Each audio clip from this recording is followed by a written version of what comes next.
Hello everyone, Mike here. So I haven't done an awful lot to the tractor since I last did a video. I've painted the gearbox and I've done a bit of sanding in places, but I've bought a powered reduction box, so I'm going to be splitting the tractor. So I've stopped for a minute purely because I'm likely to scratch the paint anyway, so it will be a case of going back over some bits if they have been scratched, because I literally have to split the tractor in two to put it in. But it should be a nice little addition to the tractor. It'll really finish it off once it's done and make it a little bit different. Also taking off the track rod ends.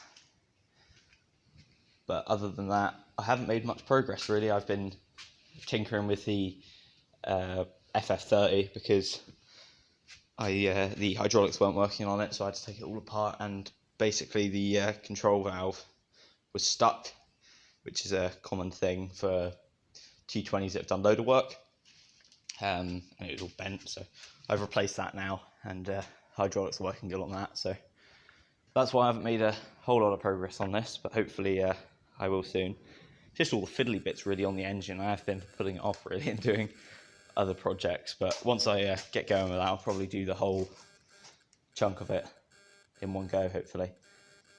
But it's certainly changed a lot from when I started this little series. Though progress is slow, it's still come a long way. But I think that's about it. So thank you very much for watching, and hopefully the next time you see an update, the reduction box will be in and I'll have made a lot more progress with the tractor. But I did promise I'd make a little update, so I thought I better do good by that promise. So thank you very much for watching. See you next time.